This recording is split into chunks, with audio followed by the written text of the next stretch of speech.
Number 4 is eat nutritiously. Eat the right amount of diet that your brain needs. Number 5 is to train your brain. Train your brain to be able to know how to handle some things, how to say some things, how to do some things. Now, how do we train our brains, you may ask? Number 1 is to get busy. Be a busy person. Put your brains at work. Get busy. Get your brains at work. You always hear people who say, get your brains at work. Go and think about it. Go and reason it. Go and figure it out. Be creative. When you sit down and you think, you put your brain at work and you make it to begin to produce results for you. Number 2 is by playing games. When you play games, you also indulge your brain. You make your brain to be alert and active. Number 3 is by reading books.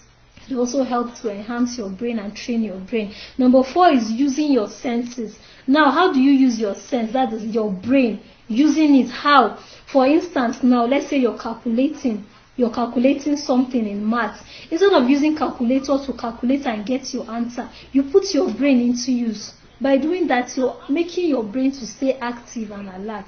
Number 4 is learning new skills. Learn new skills every day. It could be something very simple, but when you're doing that, you're involving your brain into something that is strange and new.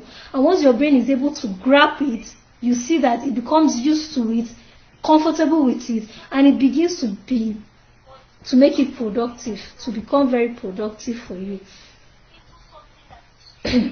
We all need to actually stop being idle. We need to learn to engage our brain with useful activities, because what you engage your brain into is what you end up becoming. If you engage your brain in positive thinking, you end up seeing yourself acting positively and producing results. But if you do otherwise, then otherwise becomes your portion. Now, my dear friends, for the interest of the teaching which we are into, we want to emphasize a little more on the mind, which oftentimes we refer to be the brain, because sometimes we confuse the brain to be the mind and the mind to be the brain. Meanwhile, the brain is actually the mother of the mind. The mind cannot function without the help of the brain. The brain is what controls the mind, but oftentimes we tend to interchange it and misinterpret the brain to be the mind and the mind to be the brain. Now, like I said, the mind is not an organ, and neither is the mind a part of the human body. There is no particular place in the body that you say that this is where the mind is situated, or this is where the mind has been positioned. It is all in the brain, right? Now, the mind is a process, and that process is the result of the brain. Through the process from the brain, you generate imagination, which is likened to the mind, and the brain is behind that imagination. Now, let's take these few examples. Now, for instance, everyone has the mind or the spirit of imagination. Everybody has the ability to imagine. We all have the ability to have imaginations. Now, through the brain, which oftentimes we call the mind, that is where this imagination comes up from.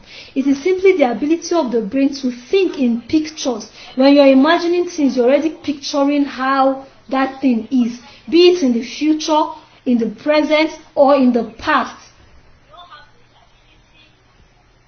It is seeing pictures. And when being used, that is what we call imagination and the mind. Now, imagination is a facet of the brain along with reasoning, emotions, and will. Memory employing the imagination so that we can recall events of the past.